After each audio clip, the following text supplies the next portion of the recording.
Good morning, good afternoon, or good evening, depending on where you are joining us from today. And it seems like we are getting attendees from about 22 different countries around the world for the webinar today, so that's very exciting for us. Welcome to today's webinar, Biometrics Beyond Payments, Multi-Factor Security, and the Fight Against Fraud. And as you are about to hear from our guest analyst today, this is a very hot global topic. In fact, at last month's Money 2020 show in Las Vegas, over 1,000 financial executives attended a session I was invited to moderate on biometrics and fintech. And by the way, when I asked these fintech execs how many in the room were using biometrics, 100% raised their hands. My name is Peter O'Neill, and I am the president of FindBiometrics and Mobile ID World. And it's a very exciting time for us because of the amount of interest in biometrics globally. And this isn't just financial and fintech, but also healthcare, law enforcement and justice, IoT, robotics, and automotive. And these are three big ones, IoT, robotics, and automotive. 5G will be bringing these technologies to us in a very quick time frame. I would say probably about 5 years we'll see a tremendous development in those three areas. Border control and national security, and watch out for enterprise-wide security now that we have physical, logical, digital, and mobility all converging in the enterprise. The global interest in biometrics has never been higher than right now. We are in our 15th year and we cover the market like no one else with in-depth articles, insights, the largest yearly review of our industry. And please note this is happening right now, and you will all receive an invitation to participate in our year in review, and you'll get an email tomorrow on this. We also have featured theme months, newsletters, interviews with the leaders in this space, and of course our now famous webinar series in its 6th year. We have a lot to cover today, so I'm going to jump right in. Please note, to ask a question, just type it into the dialog box in the Go-To control panel on the right side of your screens. And please do this at any time. Don't wait until the end, as this will give us an opportunity to manage your questions, and we'll do our best to answer as many as possible at the end.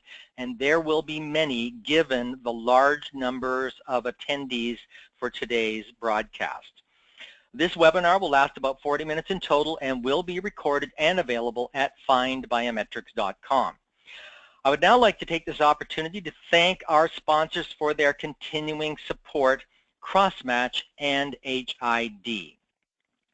And to start off our discussions today, we are very fortunate to have with us one of our industry's top analysts and consultants, Alan Goode.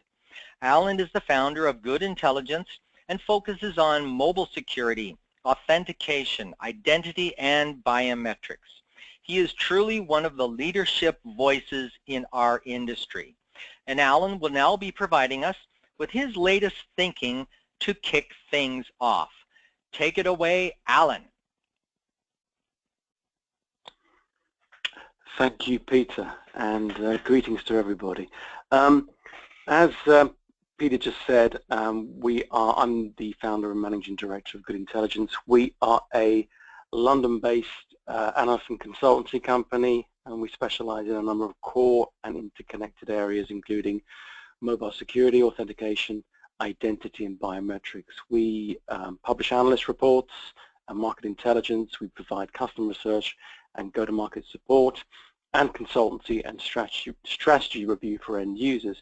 And the content for my presentation for this webinar is based on 3 reports that we published on it covering biometrics for financial services, and they cover banking, payments, and mobile specifics. So if we go on to the first of the main slides, which looks at the main kind of drivers for biometrics in financial services, which we believe are convenience and fraud reduction.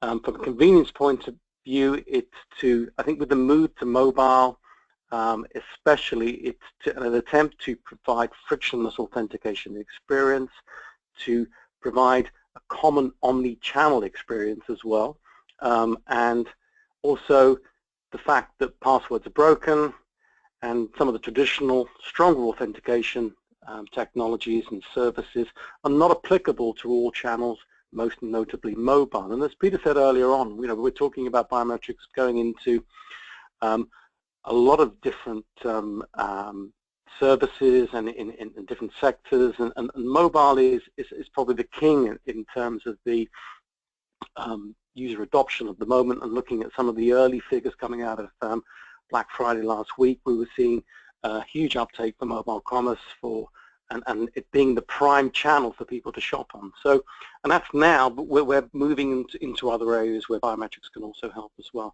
From a security and fraud reduction point of view, financial fraud is rising. We're seeing increasing numbers of targeted attacks on financial systems, on infrastructure, and on end users as well. And mobile is being increasingly targeted. And from a figure from RSA, from their adaptive auth solution, they're seeing 1 in 2 fraud attempts now originating from the mobile channel itself. We're seeing ID theft on a massive scale, and also kind of credentials being used and reused on a number of services. And with the use of EMV and the security that provides for card-based financial transactions and for payments, we're seeing the trend that we were seeing in Europe with card not present CMP fraud is now plaguing digital channels, and we're seeing that trend kind of move across the pond to the US with greater EMV adoption there. So moving on to the next. Can I just jump in here? I really like the format of this slide, because and most of the panels that I've moderated recently in the fintech area, the discussion always comes around to this balance of security and convenience. Sure. Convenience, ease of use, and fraud reductions.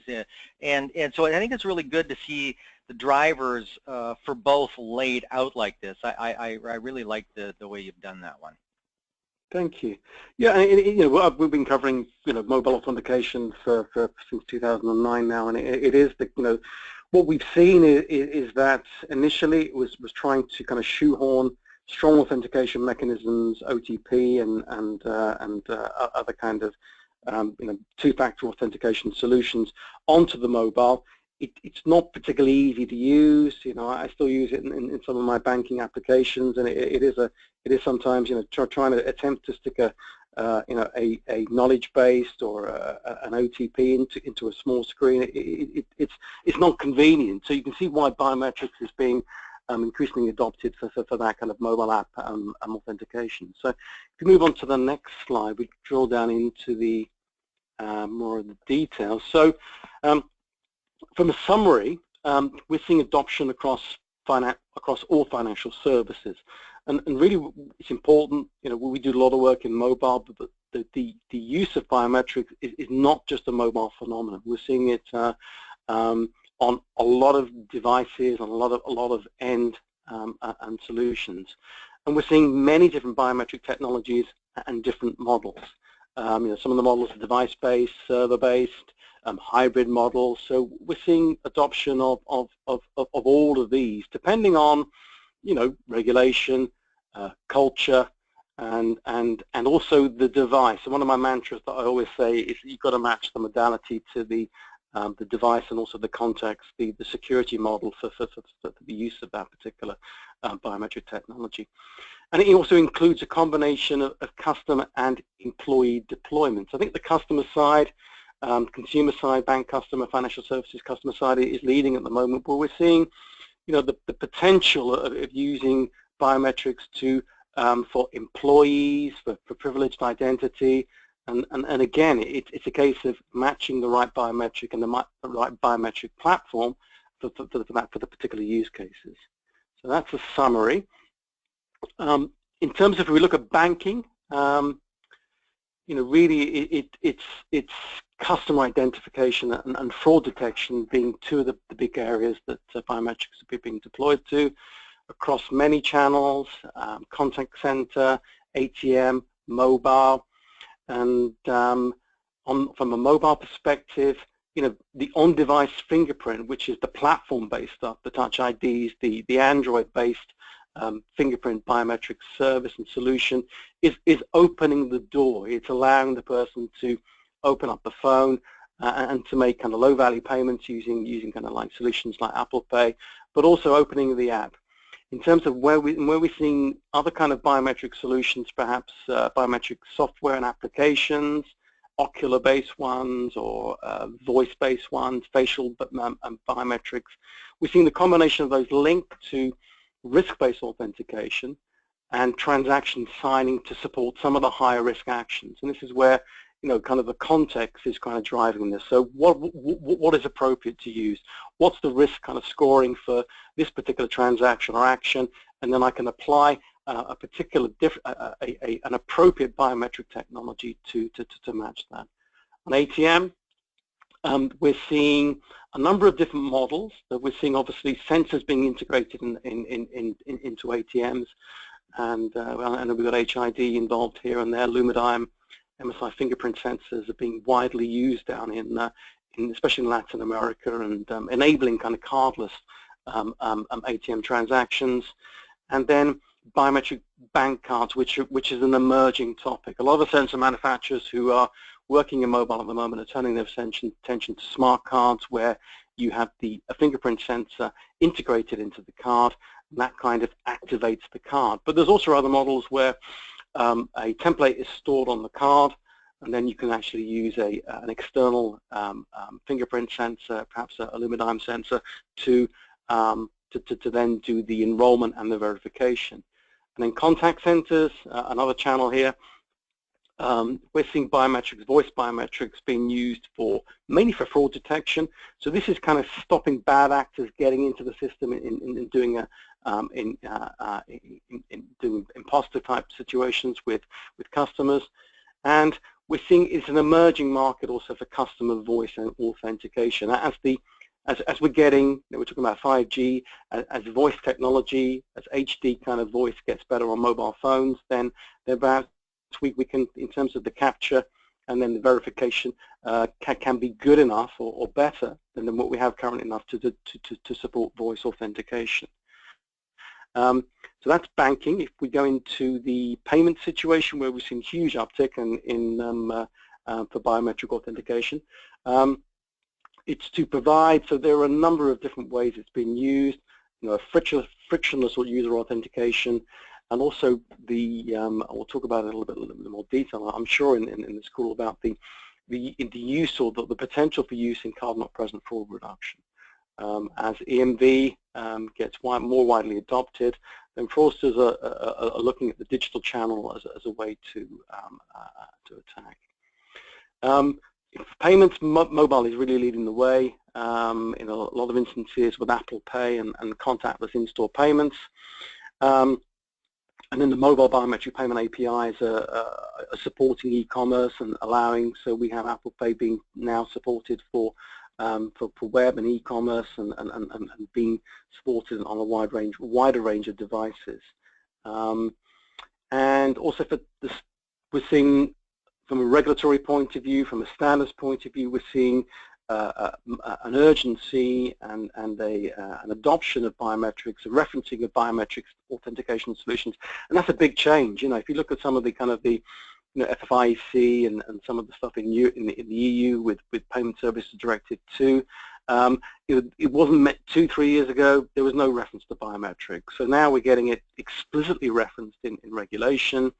EMV Co recently published draft of 3D Secure 2.0, and that again has a reference for biometrics for out-of-band authentication as a method that is acceptable.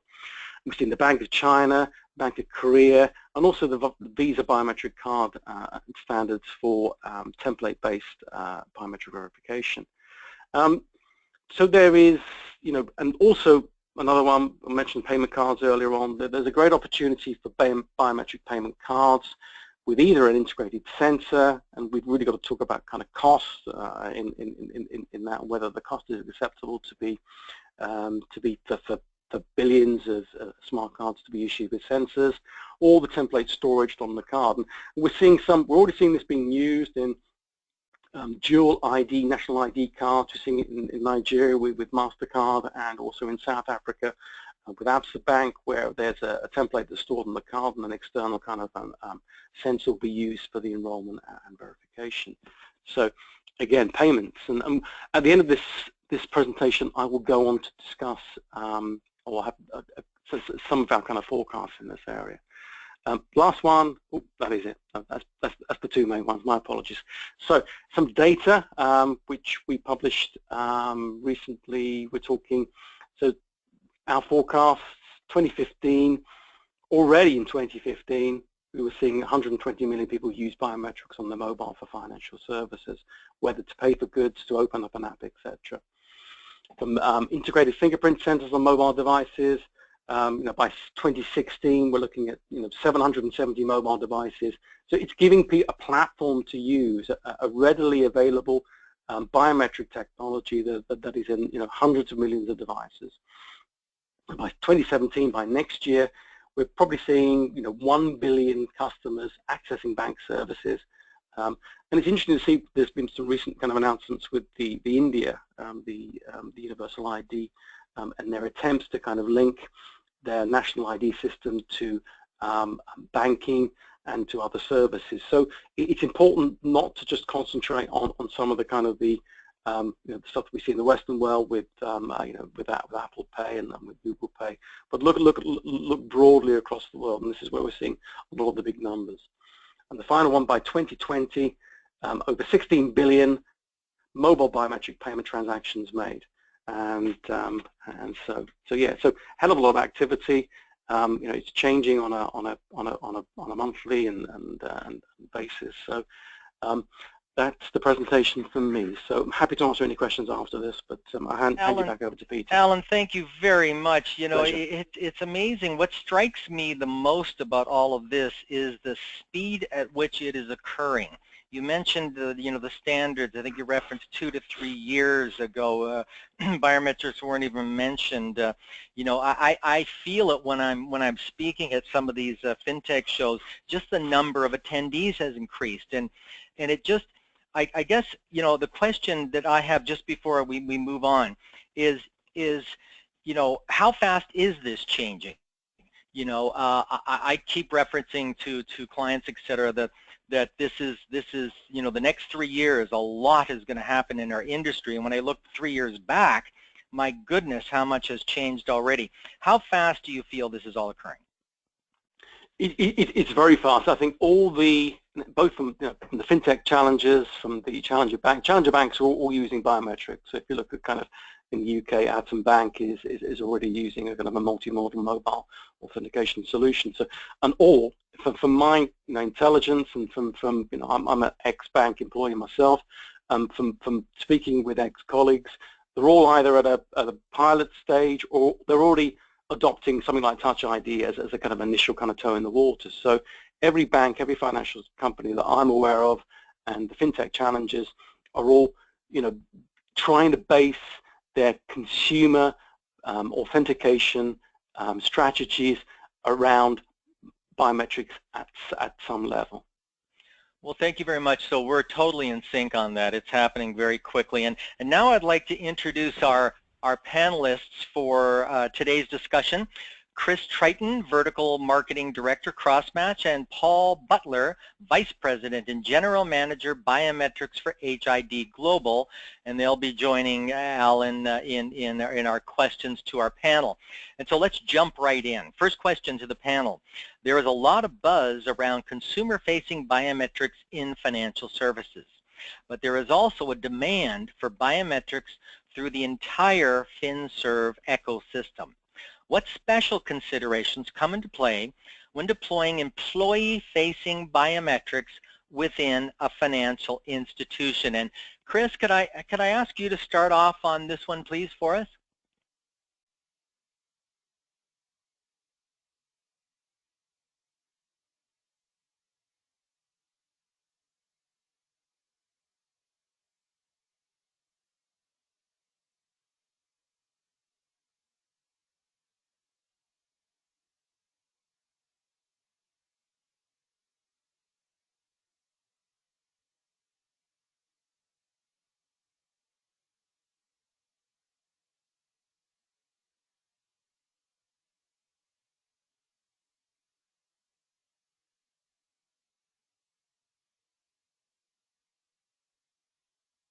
Hi, and Chris, can I ask you to start off here, please? I'm sorry, I was talking to myself here. I'm sorry, I was muted. Not a problem at all. So, yes, there's internal employee-facing biometrics is a very much different animal than consumer, and it really has to do with the level of damage that internal employees can actually perpetrate because of their access to systems and large amounts of transactional monies. So I think the thing is that the credentials have to be tightly managed within a bank, so that's attended enrollment. I think that their activities have to be closely monitored, and biometrics is an important part of that. So if you look at consumer, it's a little bit different, though. The damage for most consumer transactions is very limited, and the financial payments fabric is very resilient, actually, because of rollbacks and fraud detection. So I think that attended enrollment and close credential management become very important inside a financial institution. Thank you very much. And Paul, can I get your take on this question, please? Sure. I definitely agree with Chris's point. I think that traditionally biometrics have fundamentally been used for a form of producing non-repudiated means for associating a person with a transaction in the bank. And to do that, you have to have the strong identity proofing that Chris mentioned. However, the other things that are also important, and Alan mentioned this a little bit earlier, is this idea of improving productivity. Passwords, cards, other traditional methods are inconvenient for the employees, and let's face it, most employees don't commit fraud. There's only a few that do. So finding a way to be able to prevent fraud or deter fraud and deliver a better, higher productivity experience for each of the bank employees, I think, is an important consideration. And the other one that I would also add is there needs to be a way of tying all the modes of authentication together into a single platform, because it's really the fragmented idea of, well, we'll just add biometrics to this experience and we'll add OTP or something to another experience that ends up creating loss of productivity, but also creates more and more opportunities for fraud. A very important consideration. Thanks for raising this. And I have a number of topics I want to cover off today, so I'm going to keep moving along with the second question. When it comes to the consumer side of biometrics, the industry experts I've spoken to keep saying that multimodality is the key to user adoption.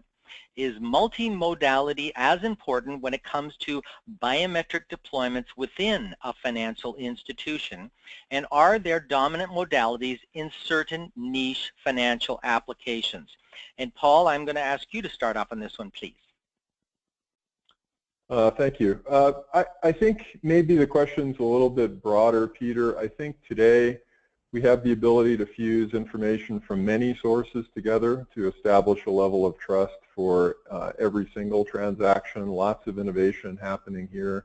It's not just about combining one or two biometric modes. It's about looking at transaction history, patterns of transaction, location, behavior, and fusing all of that together to deliver a much more seamless experience that is very strong from a spoof protection perspective, very strong from a replay attack prevention perspective, and delivers the opportunity to deliver this better, stronger experience at a lower total cost of ownership to the institution. I think machine learning in particular is now something that many companies that are in the authentication business are working on, and some of the initial results that we've seen from Google and others are actually quite encouraging. Given the fact that most users will be carrying a mobile device, some approach that consists of the proof that the person carrying the mobile device is who they claim to be, and using that simple experience in many of the different interaction channels, I think, is important.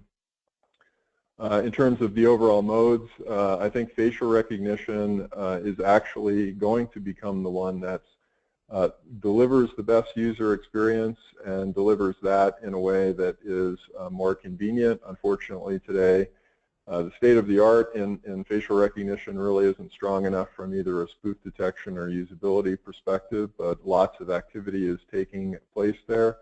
And fusing that together with behavioral biometrics, I think offers a very good combination in the future. Today, fingerprint biometrics is available on most devices, so simply having a device and using the fingerprint biometrics is certainly a valid way forward. But to the point that we were raising on the earlier question, you need to have a way of independently verifying the identity of the individual. And today, the fingerprint biometrics that are on mobile devices are really just used for PIN and password replacement. Thanks. And Alan, can I get your input on this question, please?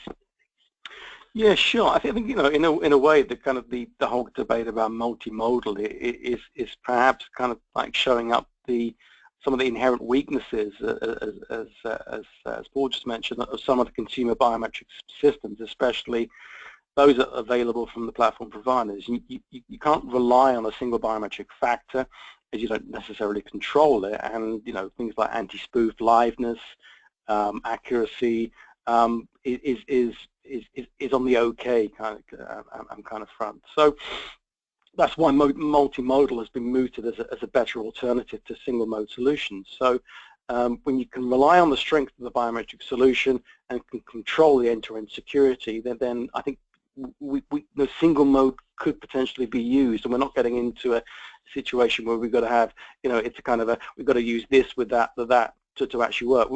Then it kind of, if we're talking about the convenience kind of the scales, it certainly goes back into the situation when it becomes inconvenient.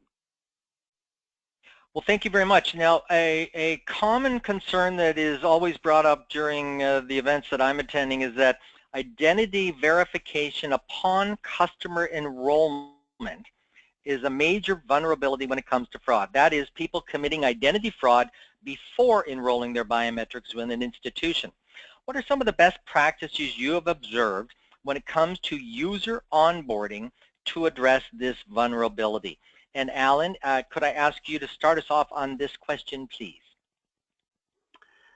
Yeah, I think part of the convenience versus security debate we go back to is as the higher as we get a higher identity verification requirements, the less convenient it becomes. So there are a number of services that you can use, can amalgamate state and federal issued ID documents, combined with other data about a person, including mobile network data, that can really lessen the pain of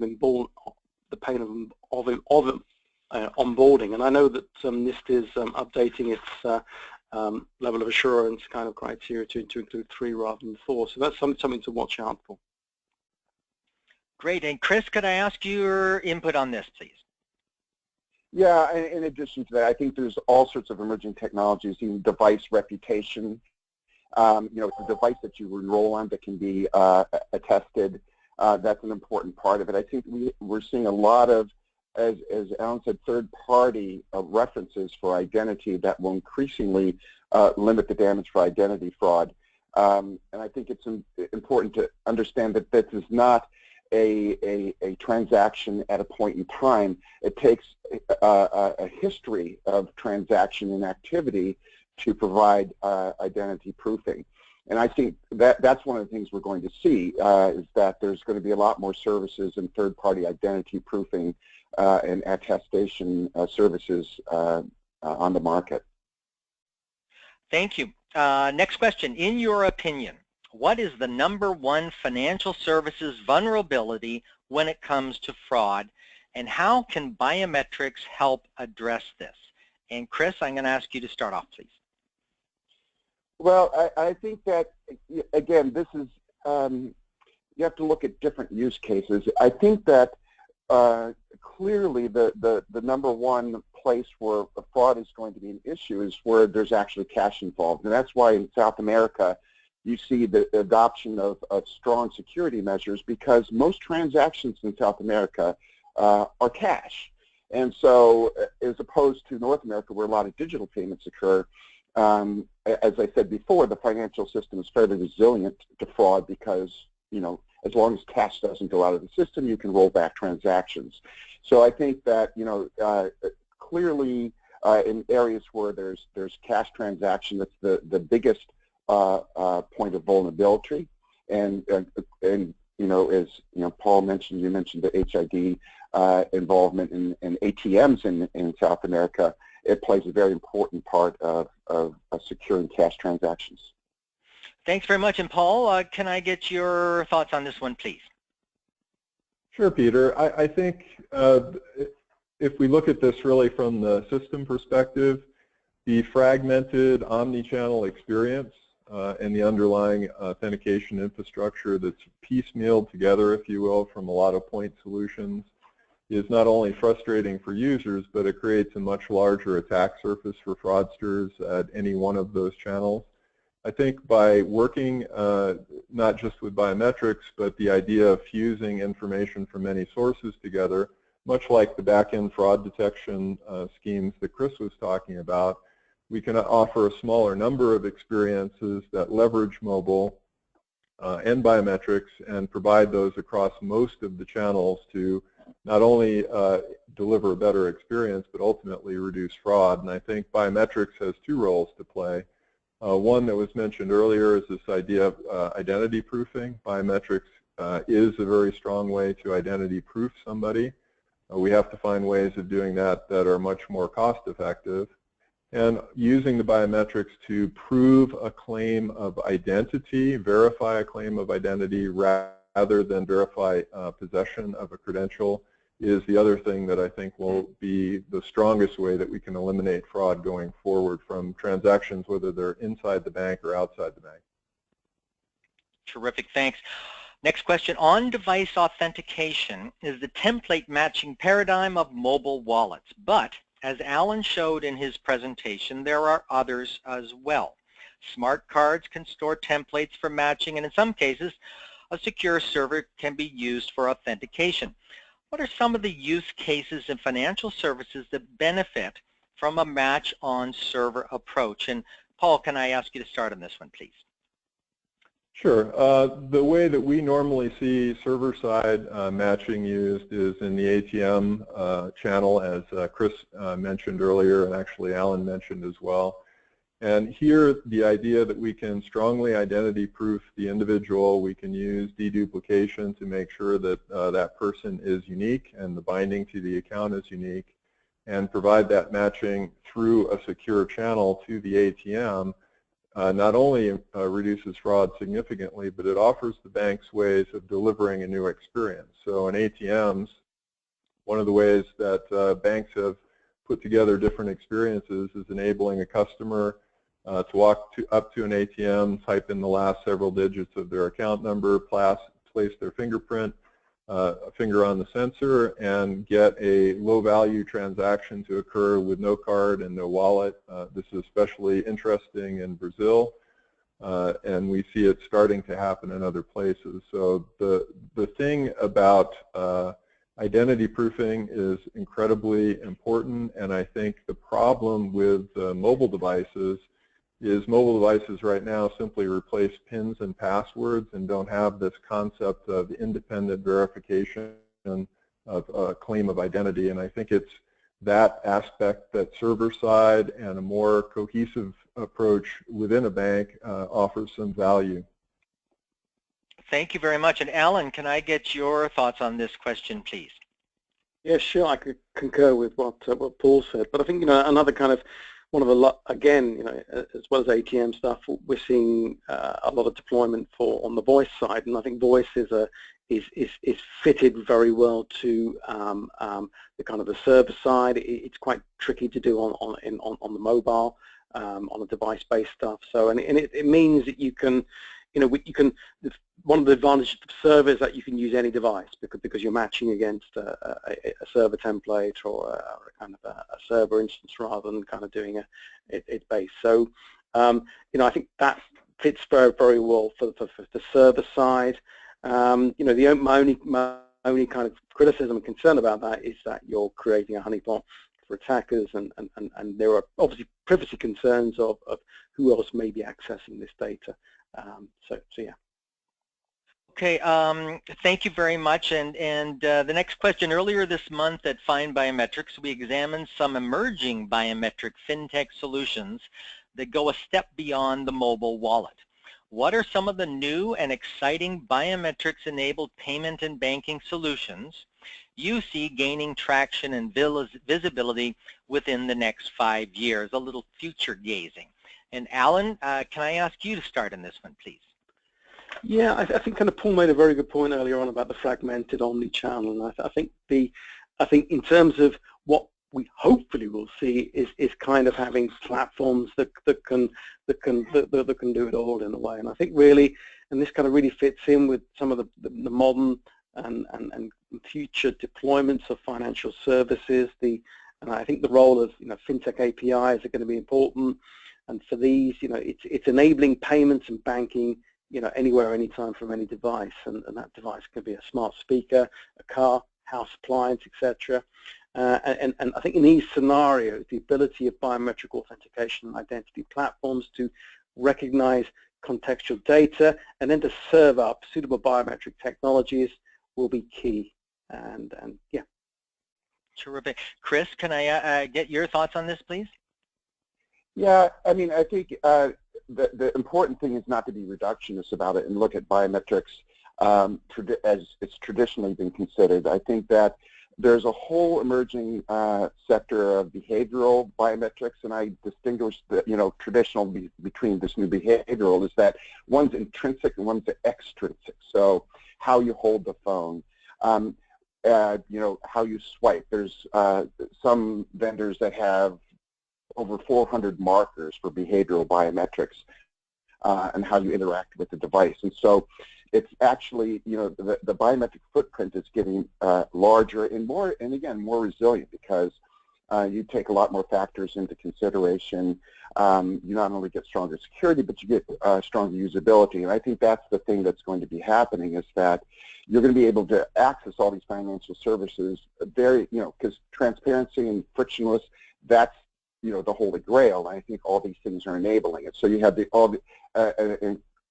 accretion of biometric factors, both intrinsic and extrinsic, that's going to make things a lot easier and make services available to people very much easier.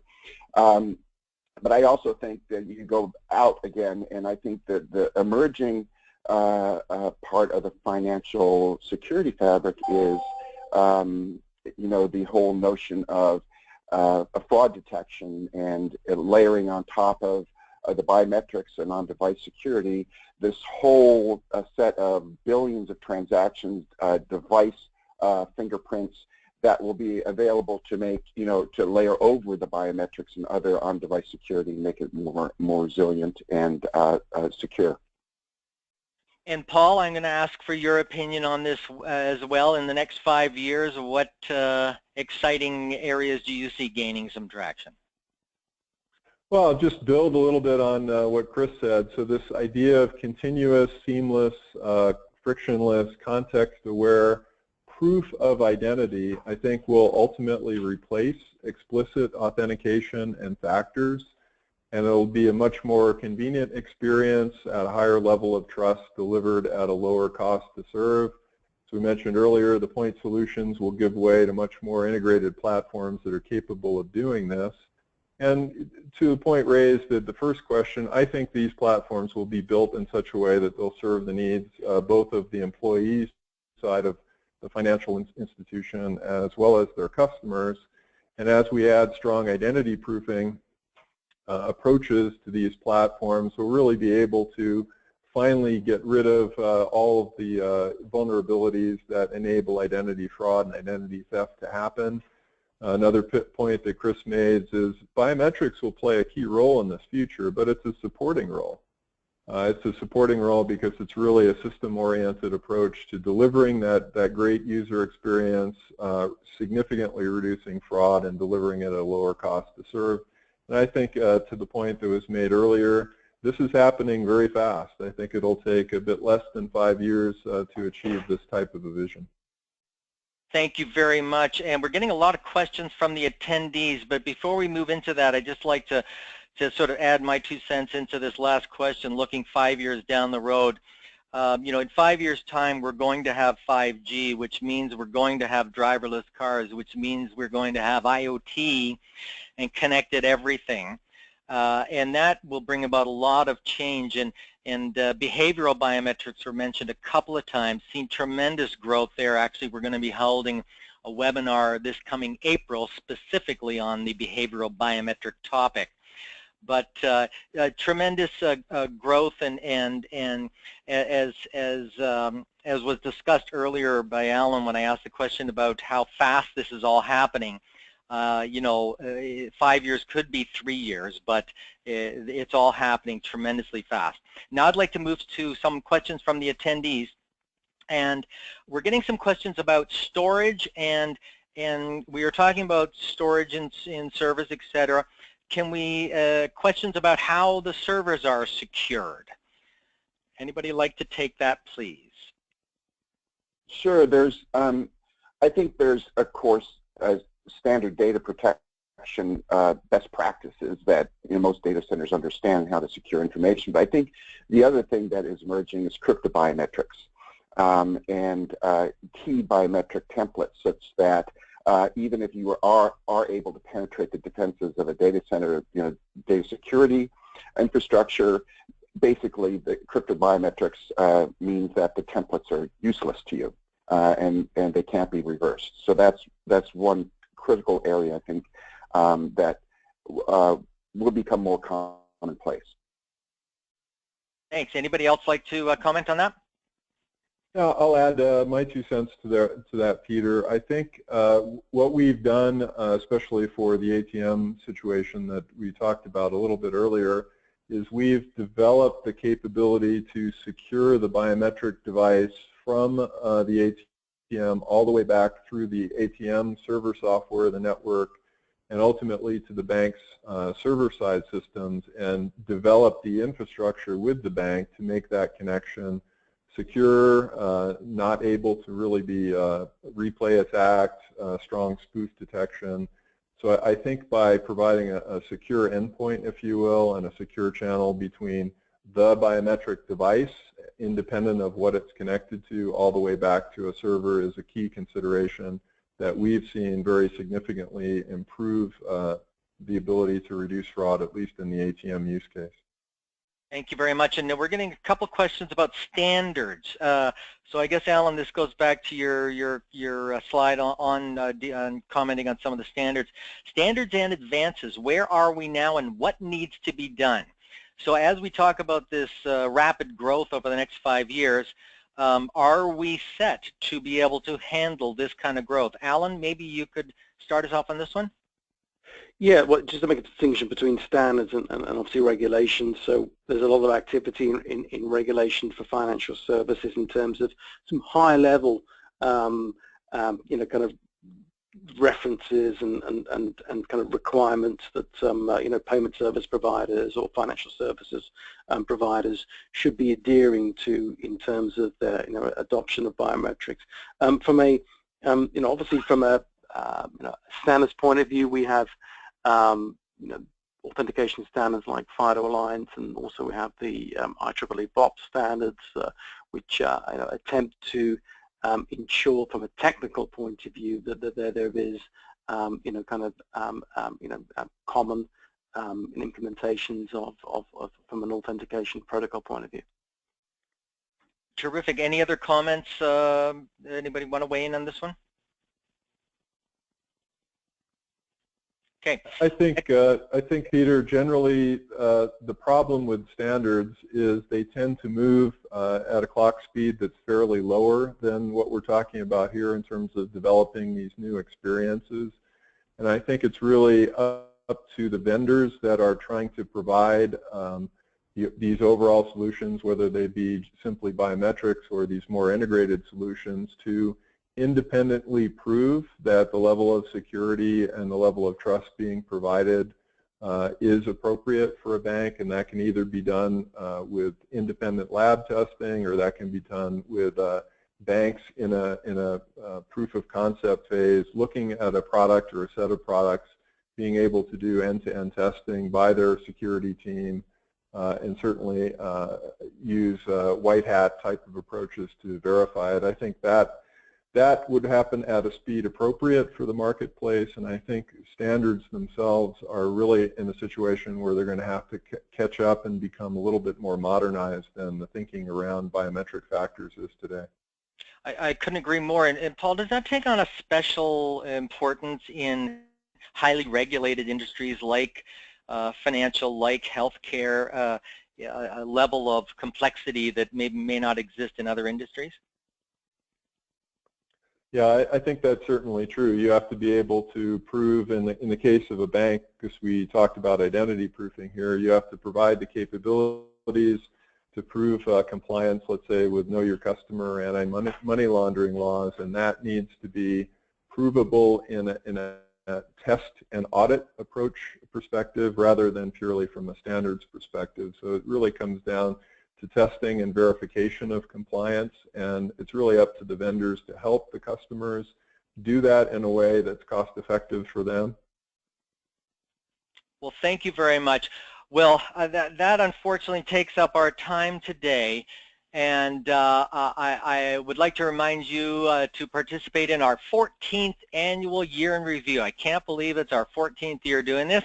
It will be in your email tomorrow. It takes 4 minutes to fill out, and I would like to take this opportunity to thank our sponsors, HID and Crossmatch, and a very special thanks to our industry expert today, Alan Goode. This concludes our webinar today. Thank you for attending.